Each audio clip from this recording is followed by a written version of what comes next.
A few questions from some of our hot air viewers that were submitted to our website. Mr. Steyn, does the Western media not consider Islamofascism as an existential threat to Western liberal democracies?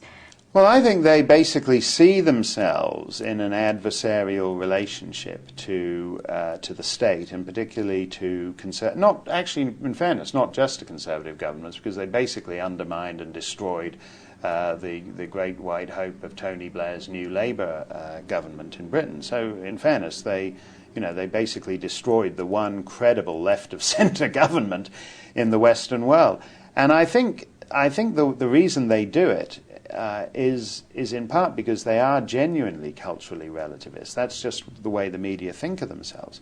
I'm disgusted. I'm seriously considering, with Associated Press, for example, who are basically the in-house snuff photographers for the Iraqi insurgency. I think that's disgusting. I'm uncomfortable appearing in any newspaper that uses Associated Press, which unfortunately is most of them. Yes. And but I think it's disgraceful, and I think it's disgusting that the Pulitzer Committee actually has something that is worse than Walter Duranty now on its honor roll, which is that they have essentially rewarded people who are publicists for the executioners of American troops and Iraqi civilians. I don't think that's journalistic integrity. I think that's wickedness of the most profound kind, and I'm ashamed and disgusted in my own profession. If they don't understand that, then shame on them. Another question, this is from our resident blogger, Allah Pundit. What do technological advances portend for your predictions about European demographic decline? If women's fertility can be extended by 10 years, won't that dramatically increase the birth rate? I don't think so, because I think it's true that one is always astonished at these things now, where, you read about, I think the first one was a few years ago, some 58-year-old woman gave birth to her first child, and then there was, I think, a 63-year-old woman gave birth to her first child. And doubtless, there'll be, I'm sure even as we speak in an Italian clinic, there's some 87-year-old right. giving birth to the first child, and desperate cousins and things, worrying they're not going to be stuck with the kid if she dies of old age before he's in nursery school. I think there's. I don't think that's any answer to anything, because even to accept the technology as if one particular group in society has 5 children by the time they're 23 or 24, and you have your one yuppie designer kid at 40, 60, 93, you're skipping more and more generations. So the idea of frustrated, Gloria Steinem deciding at the age of 112 that, she got it all wrong, this whole thing, this feminist thing didn't work out for her, she really has this strong maternal instinct, and at 112 in some clinic in Switzerland, she gives birth to her baby.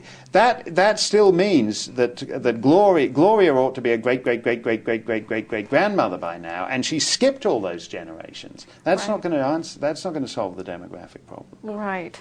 Winning requires 2 things: not only knowing who we are, but dealing in reality with what they are. And so if you've got these 2 constitutions, both the Iraqi and Afghanistan constitutions, that have Sharia law embedded to them, you used the buzzword Sharia law, I mean, how much freedom are we really guaranteeing them? You can't abandon the Islamic religion without risking your head. Yeah, and I find this very interesting, because when you look at what we now accept as Muslim countries, they didn't have Sharia law that long ago. I mean, if you were raised in Pakistan up till about 50 years ago, so up till about the mid-50s, you received a virtually identical education to a schoolboy in England. You learned about the same things in many ways. You learned about Shakespeare, Magna Carta, none of that stuff, by the way. One of the, stupidity is a great enemy in this world, and unfortunately, if you're raised only to know the Quran, there's a whole lot of other stuff that you're not learning about, and that is a kind of great gap just on your mental map of how the world looks.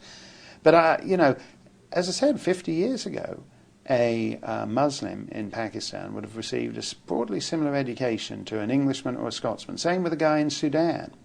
Same with the guy in Nigeria. All these places we now accept as part of the Muslim world, and we think it's entirely natural for them to live under Sharia or Islamic law. How come we were secure enough in our sense of our civilization not to require that 50 years ago? The Afghan constitution, I think, is a very interesting thing. The people who drew it up, and there was a lot of good news out of Afghanistan initially. There were more women in elective politics in Afghanistan than in Canada, which is a pretty impressive statistic. You know, a lot of Afghan women seized the opportunity of casting off their burqas and got engaged with the political life in that country. But simply the fact of formally declaring it a kind of Islamic state allows a lot of wiggle room into which the various imams and all the rest of it then creep through. I want to talk briefly about some of the concrete solutions that everybody always asks. Well, what do you propose? What do you propose? And you talk about the need for Muslims to reform themselves. I don't want to be over-optimistic about that, because I think the reform has taken place and the jihad is it. In other words, I think that this pan-Islamic virus across the planet is the reform. Because these guys, when you look at the kind of fellas they're arresting, they're all far more radical than their parents and grandparents. Their parents and grandparents aren't jihadists. One of these crazy people plotting to behead the Canadian Prime Minister, her father is the pharmacist at the Princess Patricia's military base in Alberta. He's like a normal, loyal Muslim Canadian who supports the Canadian mission in Afghanistan. His daughter is this crazy jihadist who wanted a prenup with her husband in which he agreed to commit martyrdom, which I think is the kind of prenup Marvin Mitchelson would have loved to negotiate in his heyday, because he would have cleaned up if these Muslim gals hot for jihad had been requiring that in the prenup. But I mean, this is the insanity of it, that these people are more radical. So in a sense, the reform I'm talking about is how do you, with no great ambition or optimism about this, but how do you even turn the clock back to the kind of Islam that prevailed in Singapore or the Balkans 40 or 50 years ago? Then the unreform. I mean, yes, to de-reform as yes. well. Yeah. Well, you talk about feminists helping out. Crickets are chirping. Yes. Where are they? Well, they're not just chirping. I mean, Germaine Greer, who was like the heroine of the first generation of feminists, comes out and gives all kinds of rationales for why female genital mutilation is a great thing. There's something actually quite despicable, I think, about the way the feminists are silent. There's honor killings, which were on the fringes of the map